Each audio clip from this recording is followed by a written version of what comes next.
On ne contribue pas à stabiliser un pays en abrutissant les gens, en transformant le peuple en bétail électoral. Et je plaide vraiment pour la démystification des élections présidentielles en Afrique. L'alternance politique, le changement de régime ne suffit pas. C'est le changement de paradigme économique qui s'impose. Mais cela suppose que nous prenons aujourd'hui la responsabilité d'aller plus vite et plus loin, y compris dans les langues nationales, dans cette éducation citoyenne. Que les gens comprennent. Je vous assure que si nous avions le même niveau de compréhension des enjeux de ce qui nous arrive, des causes de ce qui nous arrive aujourd'hui, les causes structurelles, d'abord, on se taperait moins dessus les uns les autres, on comprendra qu'on est dans le même bateau, et les gens sauront comment voter, et les gens sauront surtout comment exercer le contrôle citoyen après le vote.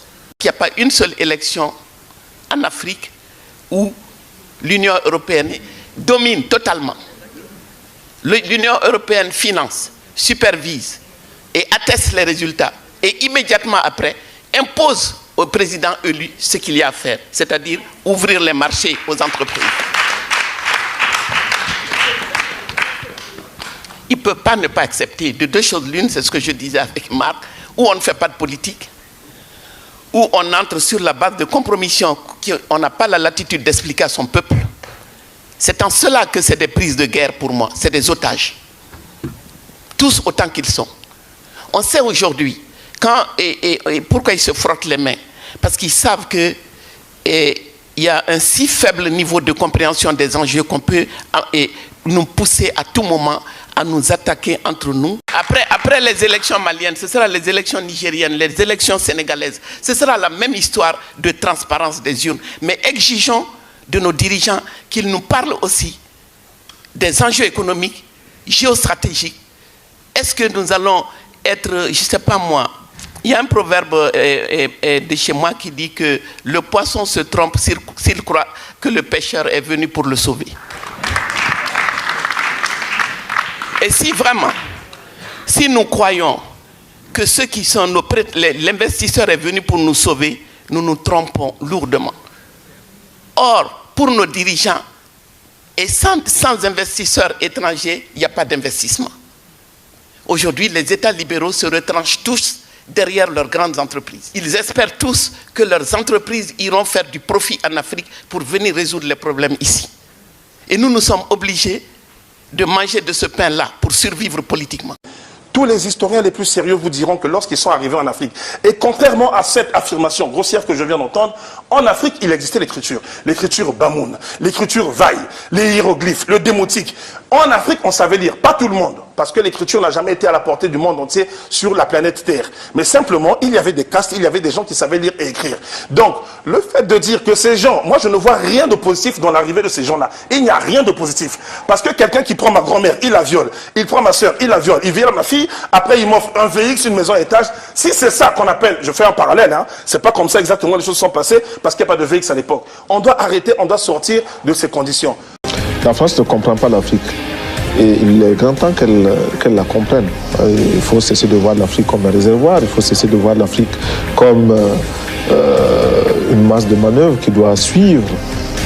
Il faut voir l'Afrique majeure, il faut voir les masses populaires qui prennent conscience de leurs intérêts, qui revendiquent légitimement et qui réclament la différence, les droits de la différence. Vous imaginez que sur les 9 brevets les plus importants de l'ordinateur, il y a un noir qui détient 6 brevets. Personne ne le connaît. Il s'appelle Mark Dean.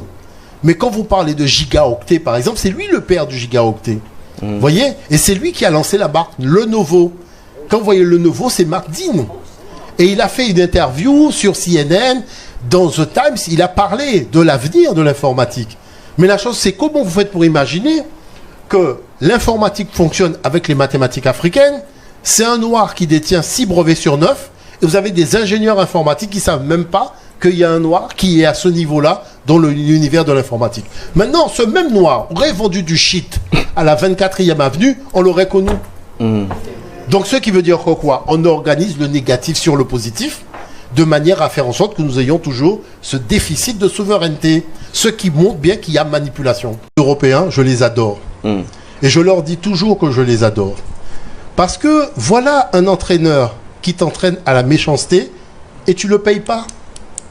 C'est-à-dire qu'il n'y a aucune fiche de paye montrant que nous payons les Blancs dans leur méchanceté vis-à-vis de nous. Mais c'est excellent, hein, c'est du bénévolat. Wow. Le gars s'entraîne à être méchant. Enfin, il nous entraîne à devenir méchant. Mais il y a une chose qui se passe. C'est que quand il met la barre à 1 mètre, on saute. À 2 mètres, on finit par sauter. À 3 mètres, on finit encore par sauter. Mais il ne faut pas qu'il oublie une chose. À 50 cm, il ne saute pas, lui. Hein. Pendant qu'il nous entraîne à sauter la barre à 3 mètres, à 50 cm, il ne saute pas. Nous pouvons dépasser même notre production, malheureusement. Par manque d'organisation, nous sommes encore obligés de tendre la main pour demander des aides alimentaires. Ces aides alimentaires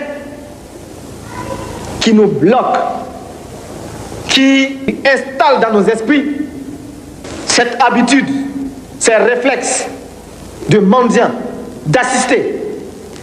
Nous devons mettre de côté ces aides par notre grande production. Il faut réussir à produire plus. Produire plus. Produire plus parce que il est normal que celui qui vous donne à manger vous dicte également ses volontés. Ne consommons que ce que nous contrôlons.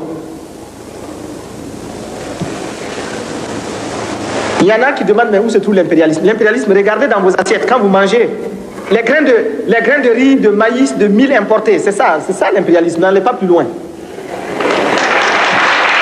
L'Afrique ne peut pas tout attendre de l'Europe.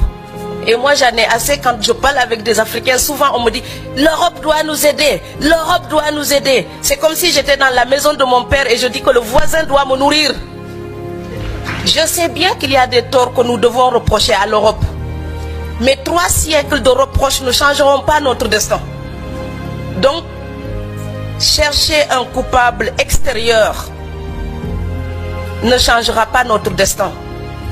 Si ma maison brûle et je reste là et je dis quelqu'un a jeté une allumette, ma maison brûle, quelqu'un a brûlé ma maison, quelqu'un a brûlé ma maison. 3 saisons après, je serai encore sous les étoiles. Donc oui, l'Afrique peut reprocher des choses à l'Europe. Oui, mais les défaillances de nos dirigeants d'aujourd'hui, nous ne pourrons pas les justifier, les légitimer uniquement en accusant l'Europe. Ce serait nous mentir à nous-mêmes. Bingo! Un empire doré fondé par le roi forgeron Soumaoro Kanté et qui sera agrandi, unifié puis fortifié par le fameux Soundiata Keïta.